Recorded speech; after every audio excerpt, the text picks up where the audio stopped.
Hello, everyone. Oh, thank you. Thank you very much. Thank you. Yeah, great to meet you and so good to see you all here. Thank you so much for coming. I'm Jules Woodman, otherwise known as Little Miss Murder. I have a bespoke murder mystery company. I operate all over the UK and Europe, and potentially further than that. If you want to send me there, I'll go anywhere. That's fine. To start with, I've got a little story to tell you. Bear with me, it makes sense. It will link in afterwards. Certainly 2 of you in the room have heard this story before. I'm hoping the rest of you haven't. The 2 that have, please bear with me. In 2012, I went temporarily blind. I was halfway up Kilimanjaro with a mixed group of celebrities, squaddies, and amputees, ex-military amputees. And I was part of a world record attempt to get these 5 military amputees to the top of Kilimanjaro. We were a very strange bunch, to say the least. And by the 3rd day, most of us were suffering from altitude sickness. So people were, suffering from nausea and having bad headaches. And of course, it had to be me that went blind, didn't it? So fortunately for me, there was a medic with us because we were climbing with amputees, and the medic was able to treat me on the mountain, which is fairly unusual because you don't normally get doctors halfway up Kilimanjaro. And so I got treated on the mountain, and then I got walked down by 2 guards with Kalashnikovs who spoke Swahili, and their only word in English was snake. It was an exciting walk down. I couldn't see anything. It was pitch black anyway. And occasionally one of them would shout snake. And I thought, so which way am I supposed to run? What am I supposed to do? I'm blind. Come on, guys, Anyway, there were 1 or 2 shots from these Kalashnikovs, which I assume were shooting at snakes, but I couldn't really guarantee that. Could have been anybody. Got down to the bottom. And then, as with most altitude sickness, I was around at the bottom for about 24 hours, back to town, back to Russia. And within about 24 hours, my sight had returned to normal. And I want to go back up. I want to finish it now. I want to get back up there. I'm not going to let the mountain beat me. I couldn't, because the doctors won't sign you to go up above the level of altitude that you actually had the what do they call it? The incident. So I'm not allowed to go above Mont Blanc anymore, which is pretty annoying, but there we go. So how does that relate to my business? Well, bear with me, we'll come to that. I trained as an actor. I've been working as an actor since I was 13. My first TV series was a BBC TV series, which was actually very popular, and I still get royalties from, 25p a time. Good old BBC. It was a series called The Survivors, and it was quite popular across the world, and it's still shown across the world. And believe it or not, I was 13 at the time, and I do still very, very occasionally, less so as the years go by, get stopped by people who say, "Oh my God, you were in The Survivors." And I was 13. I hope I've changed a little bit since then, but essentially you get the odd person that recognises me. I thought I wanted to go to drama school. I got a place at drama school. My parents wouldn't let me go to drama school because they said I'm not going to London. How dare you suggest that you go to London? So that didn't happen. I then started banging on the door of the Birmingham rep saying, "Look, I'm here and I'm an actor. I can work. Let me work." And eventually they let me in and gave me some roles. I've worked with the RSC. I've worked on TV quite a lot over the years and done the basic job of a jobbing actor, which is, to take what you get, do commercials, do children's TV, do theatre and education. Don't recommend it to anyone at all. But all of those things I've done over the years. And then I was in the assembly rooms at Ludlow.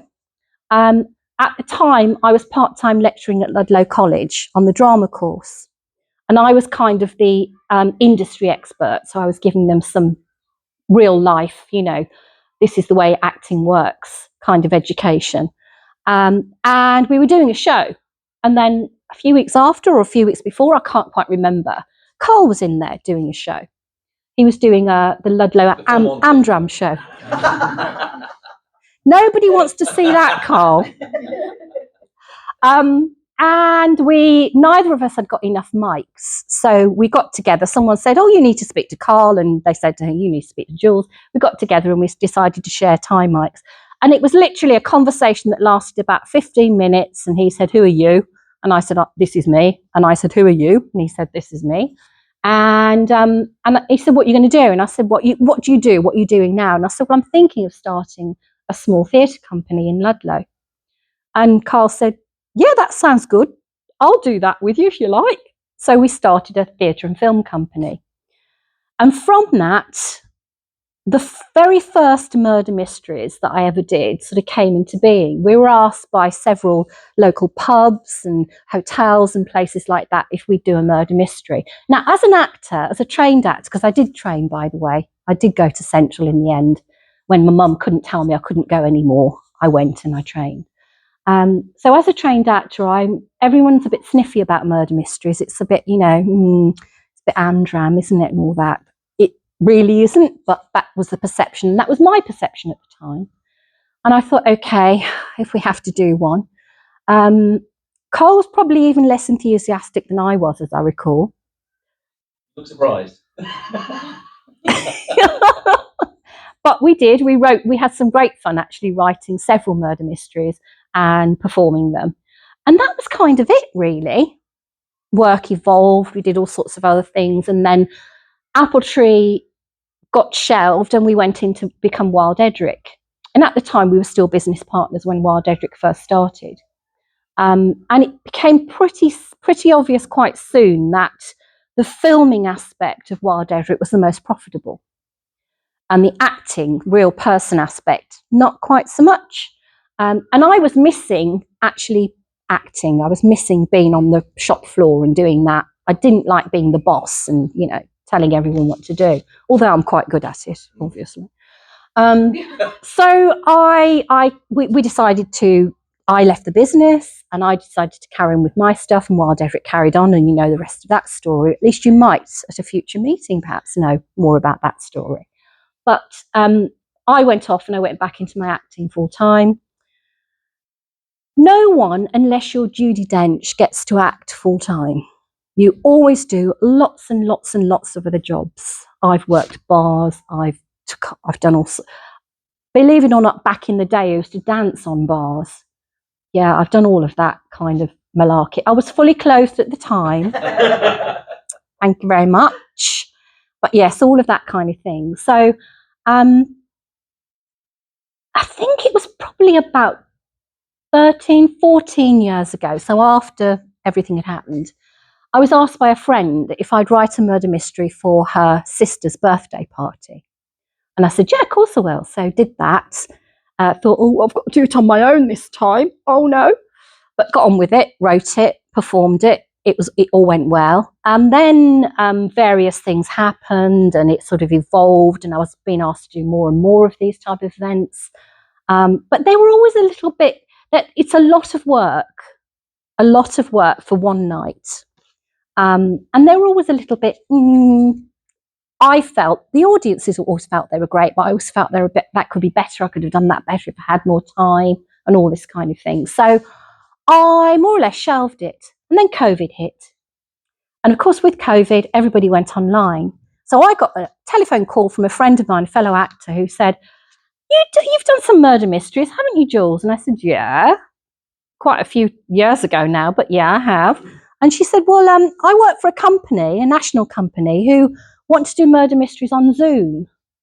Now, for me, Zoom was a song from the 70s or 80s. What the hell is Zoom? So in 24 hours, I managed to teach myself how to use Zoom and how to look after 10, 12 actors on Zoom plus groups. And that's how the very beginnings of Little Miss Murder started, because I started working with this company. I was doing Zoom calls at 3 o'clock in the morning for Microsoft. No, sorry, I was doing Microsoft Teams calls, obviously, for Microsoft. I was doing Zoom calls for, Amazon. All of these big companies that couldn't give their employees their Christmas party, their average Christmas party, because of course nobody could be together at that point in time. So they were sending out bottles of wine and bits of food and goodness knows what to all of their employees all over the world, and then saying, you know, go on the Zoom, you can be in the murder mystery. It was exciting is the polite way to put it, when you've got people in Japan and people in America and people in Spain and none of them speak the same language. As good as I am, I can speak a little bit of Spanish, but an American more or less interpret it, more or less. Japanese, however, was beyond me. So that was exciting times, trying to manage all of these people in all these different languages. And then after COVID, I thought, okay, well, let's have a go. Let's do some murder mysteries. I've got a son who manages a chateau in the south of France. And the owners of the chateau said, we'd love one here. And I thought, well, the only way I'm going to make this work is if I actually make it very, very bespoke, because there are thousands of murder mystery companies out there. Anyone knows. You can go online, you can download a game and all play it, and that's great. And I thought, I've got to make myself different, so it's got to be bespoke. So that's exactly what I did. And I looked at the history of the chateau. I looked at the people that used to live at the chateau. I went into all the records and put together a murder mystery based on that. And it went down really well. So I thought, okay, maybe I've got something here. And that's how the bespoke murder mysteries came to be. So what I do is I actually look at either the company that you're working for, the clients themselves, the venue, and I write specifically for that. And that's your murder mystery. There are various levels of it. Please take a leaflet, have a look on the website. Don't want to bore you to death with all that just now. So how does that relate back to going blind on Kilimanjaro in 2012? Well, it kind of does, I think, because when I started my climb for Kilimanjaro, which by the way, I was hoodwinked into, I didn't sort of go, oh, I want to climb Kilimanjaro. Never been like that at all. I'd just done a skydive, which is another story that we'll go into at another time. I'd just done a skydive the year before. And as I landed in that moment of complete euphoria of, I'm here and I'm still alive, this is amazing, plus the rush of having done the skydive, a very, very clever man called Ben Parkinson nabbed me and said, great, we'll do Kilimanjaro next year, shall we? And I said, yeah, okay then, all right, if you want to, you know, in that moment. The lead up to Kilimanjaro was lots of training and all the rest of it. And there were all these things that I thought would be a problem. I thought fitness would be a problem. Turns out it wasn't, because I did lots of training. Be a bit of a problem now, but back then it was fine. I thought that being amongst those people in very confined circumstances, because you're out in the fresh air, obviously up halfway up a mountain, but you're camping with people, you know. There's no hotels on the way up Kilimanjaro. You literally get there, pitch your tent, and then walk, and then pitch your tent, and then walk, and then pitch your tent. And so I thought maybe being with that group of people might be a bit challenging.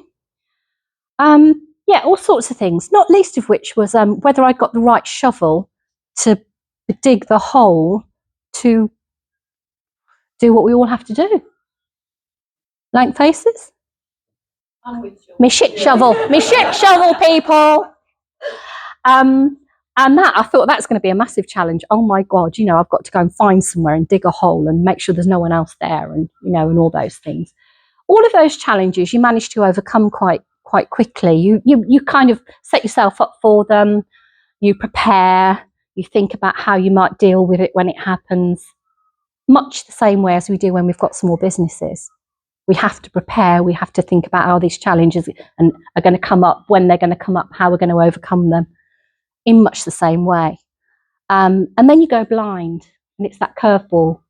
And we've all had curveballs with businesses. We all have that thing that's thrown in at the last minute. You think, yeah, I was doing really well. I didn't know how to deal with this one now. What am I going to do now? And I think it's that thing of, you know, yeah, there are definite parallels with the story, because we all have those. We all have to deal with them. We all have to get over them. My current curveball is AI. This may be affecting quite a few businesses. I'm sure it will affect all businesses ultimately.